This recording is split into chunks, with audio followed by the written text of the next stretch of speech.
السلام عليكم. كلنا عارفين ان القرآن بيشفع يوم القيامة عند ربنا اللي كان بيقراه وبيعمل بيه في الدنيا. لكن في مشهد خاص بسورة البقرة وآل عمران، النبي عليه الصلاة والسلام قال لنا انه هيحصل في اليوم ده. يؤتى بالقرآن يوم القيامة وأهله الذين كانوا يعملون به، تقدمهم سورة البقرة وآل عمران كأنهما غمامتان يحاجان عن صاحبهما. في سورة البقرة ربنا عرفنا السبيل الأول اللي من خلاله نقدر نمشي على الصراط المستقيم اللي هو العمل.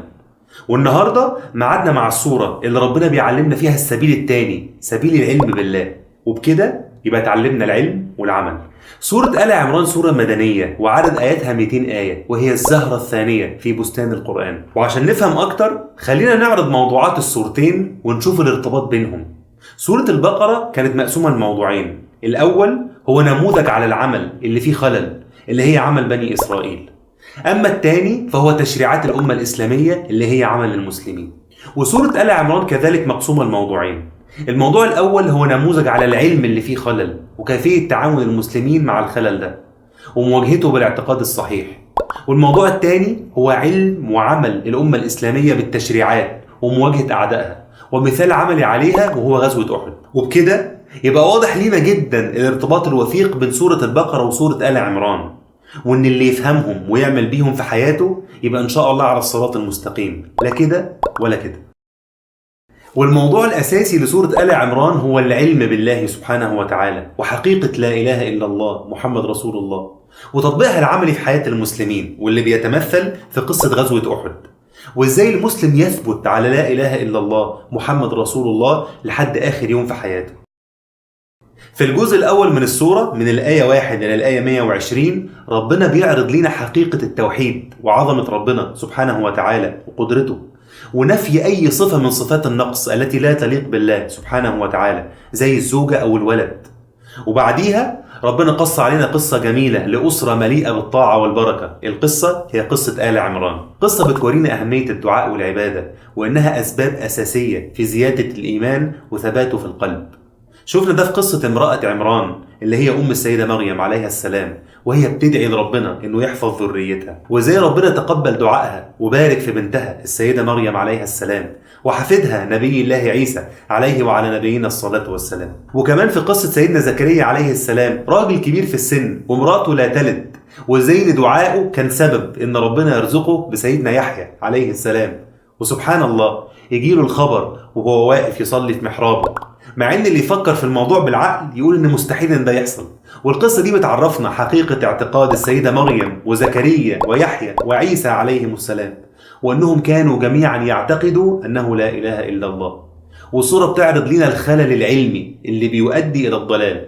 الضلال مشكلته في انه ممكن الانسان يكون نيته كويسة وعايز يبقى كويس بس اعتقاده غير صحيح، فده للأسف يؤدي إن العمل يكون غير صحيح.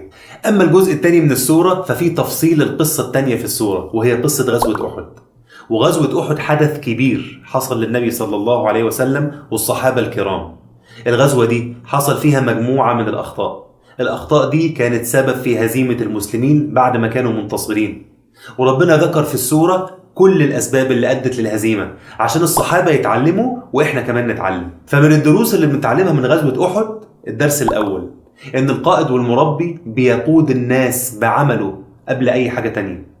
ممكن تكلم الناس كتير وما يقتنعوش بكلامك، لكن بفعل واحد ممكن تغير فكرة ناس كتير من غير ما تقول ولا كلمة. في غزوة أحد ومع هزيمة المسلمين وهم في موقف في منتهى الصعوبة، ثبت النبي صلى الله عليه وسلم في المعركة وكان في أوائل الصفوف يحمس الناس ويعلمهم يعني إيه قيادة وإقدام صلى الله عليه وسلم.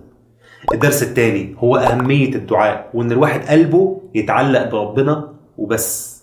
الصحابة وهم في وسط الغزوة كانوا عارفين إن اللي هيخرجهم من المشكلة مش القوة ولا السلاح مع أهميتهم، إنما التعلق الحقيقي واللجوء لربنا سبحانه وتعالى هو العامل الأول للتوفيق والنجاح. الدرس الثالث إن مخالفة أمر النبي صلى الله عليه وسلم أمر عظيم جدا وبيؤدي لمصائب تحصل للفرد والمجتمع المسلم.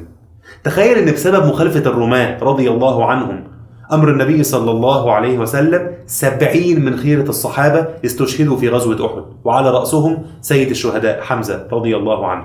الدرس الرابع هو التعلق بالدنيا. ربنا ذكر لينا ان تعلق بعض المسلمين بالدنيا اثناء الغزوة كان من اسباب الهزيمة.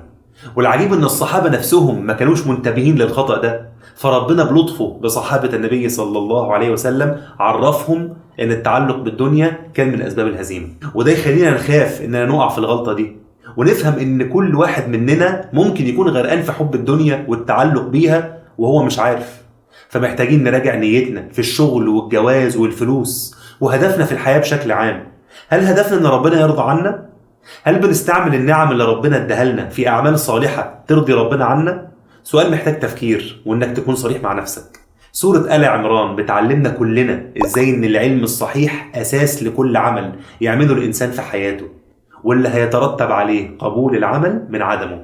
وبتورينا من خلال تجربة غزوة أحد كيفية الثبات في مواجهة التحديات في الحياة، وإن المسلمين لما يكون رضا ربنا هو هدفهم في الحياة ويجتهدوا إنهم دايما يحققوا الهدف ده، هتكون النتيجة مضمونة.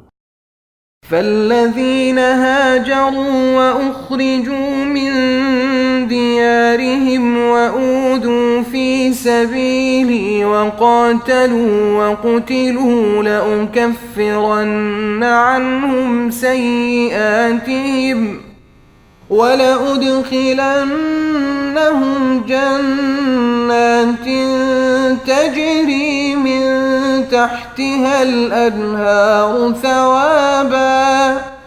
ثوابا من عند الله والله عنده حسن الثواب. نشوفكم الحلقة الجاية إن شاء الله.